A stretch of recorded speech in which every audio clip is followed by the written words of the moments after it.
जो भी हमारे 2-3 मुद्दे थे उन्होंने हमें आश्वस्त किया है कि हम इनको देखेंगे और जो एमपीज के घर पे बोर्ड बन रहे हैं जो 22, 25 एक घर पे बोर्ड बन रहे हैं वो उनकी चेक करेंगे।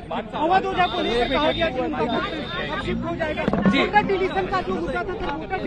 नहीं वो भी हमने ध्यान में उन्होंने कहा है कि आपने पहले ही चिट्ठी लिख दी थी तो अभी मतलब वो कह रहे हैं कि हम इस पे एक्शन ले रहे हैं और हमारे परपटगंज के जो ओझा जी उनका भी नॉमिनेशन जो है वो एक्सेप्ट हो जाएगा। आम आदमी पार्टी पर आरोप लगा रहे हैं जो रोहिंग्याओं के वोट फर्जी तरीके से बनवा रहे हैं। अरे उल्टा चोर कोतवाल को डांटे हैं तो ये फर्जी वोट तो ये बना रहे हैं कमरे में 22, 25 वोट एक कमरे में बन रहे हैं और नई दिल्ली विधानसभा को टारगेट किया जा रहा है। तो ये असल में इनकी बौखलाहट है, इनको हार नजर आ गई। लोग से मिलके आ रहे हैं।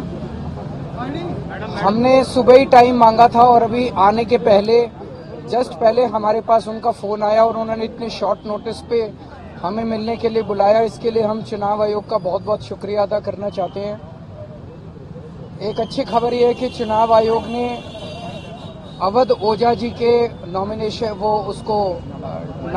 वोटर को शिफ्ट करने के आदेश दे दिए हैं और उनका वोट बन जाएगा दिल्ली में और वो अपना नॉमिनेशन फाइल कर पाएंगे।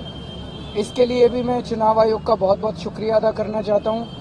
हमने चुनाव आयोग को बताया कि किस तरह से नई दिल्ली विधानसभा में बीजेपी के एमपीज के यहाँ एक एमपी के यहाँ 30, 40 वोट बनने के लिए पिछले 15-20 दिन में एप्लीकेशंस डाली गई हैं। तो उन्होंने पूरा आश्वासन दिया है कि किसी भी हालत में कोई भी एक भी गलत वोट बनने नहीं दिया जाएगा और इसकी एक वोट की बहुत डीप इंक्वायरी करके ही कोई भी एक्शन लिया जाएगा।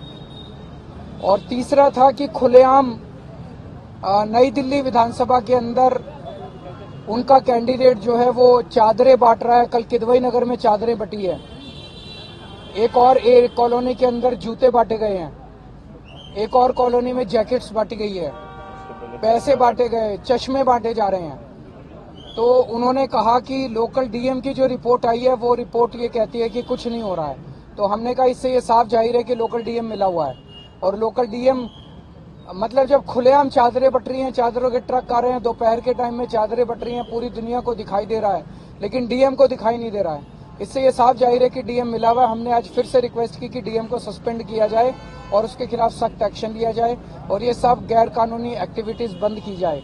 इसमें भी चुनाव आयोग ने हमें आश्वस्त किया है कि ये सब एक्टिविटीज बंद की जाएंगी। तो हम चुनाव आयोग का उनके रिस्पांस का बहुत बहुत शुक्रिया अदा करते हैं।